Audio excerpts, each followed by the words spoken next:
Hi, I'm Daniel with Parley's Diesel Performance. And I'm Nathan with Parley's Diesel Performance. What we're doing today is continuing the build-up on one of the project vehicles here at Parley's Diesel Performance, which is a 2002 Golf TDI.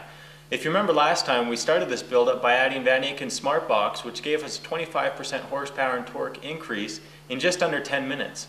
We're going to continue that build-up today with another simple bolt-on part, which will give us a 10% horsepower and torque increase, which is the AFE Magnum Force cold air intake. Let's get started. Okay, the first thing that we need to do to install the AFE Magnum Force cold air intake is ensure that we have all parts and tools needed for this install. What we recommend doing is laying everything out on a table so that you can see that all parts are here and accounted for. Next, you'll need to pull from your toolbox a flathead screwdriver, a Phillips screwdriver, a ratchet with extension, and a 5/16 and a 10mm socket. And then you're ready to move on to the next step. The next step in installing this cold air intake is, of course, removing the stock air box. For that, you'll need your Phillips screwdriver to remove these 4 screws and attach the mass airflow sensor. Let's go ahead and do that now.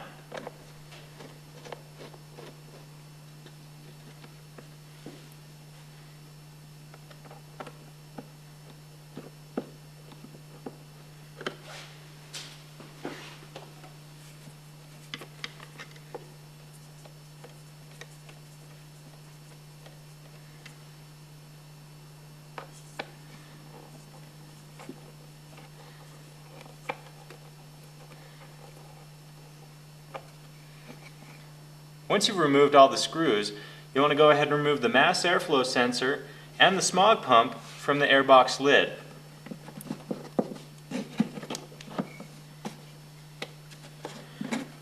Now you can go ahead and remove the airbox lid and set it to the side. Next, we'll want to remove the air filter,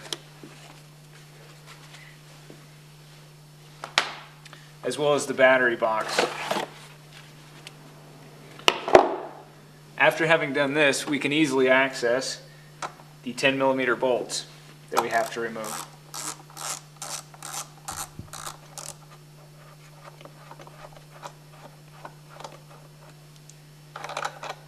The second one is located here in between the battery box and the air box.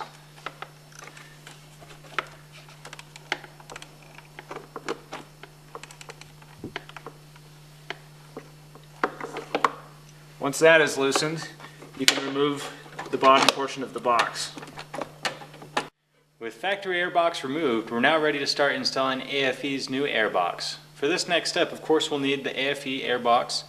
We'll need 2 of the bolts that came with the kit, as well as the smaller washers, as well as your 10mm ratchet. For this step to go as smoothly as possible, what I recommend doing first is lining up the MAF sensor and attaching one of the bolts here to the outside, and then move to the inside bolt. Once those are connected, you're ready to set the new airbox down inside. Once the MAF is securely fastened, you're now ready to secure the airbox to the engine compartment. For this, you'll need 2 more of the 10mm bolts that were included, along with the larger washers.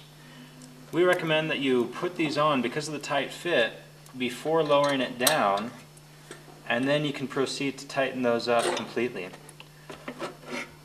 Once those bolts are completely fastened, you're ready to move on to the next step. Now with the airbox installed, we're ready to attach the tube with the couplers to the MAF sensor.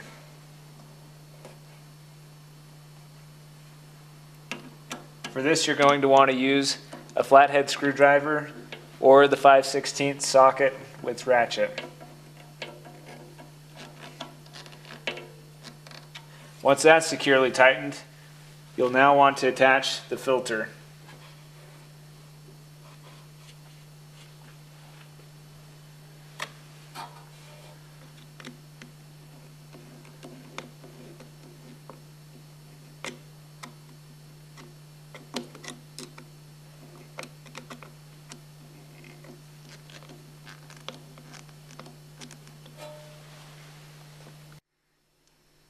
Okay, now we want to make sure that all these screws are facing up for quick and easy maintenance later. And now we just attach the vacuum hose onto the nipple. Before we take the last step of installing the intake cover, we first want to point out a couple of differences and tell you where you're going to be gaining your power with this modification. If you notice, with the stock filter, you just have one flat surface to pull your air through and a lot of restrictions around the filter itself. What AFE's done and engineered this filter to do for you is be able to pull air from a 360-degree surface area. That means more air for you, which means more power for you as well. Alright, so let's go ahead and install this cover and you'll be good to go. Okay, now with the intake completely installed, double check all the bolts and make sure they are completely secure and that the clamps are completely tightened. Also, remember to replace the battery cover. Now we end up with about a 10% power increase in about 30 minutes. Alright, so the install is complete. 10% horsepower and torque increase in just 30 minutes. We're going to go see what we can do with this thing.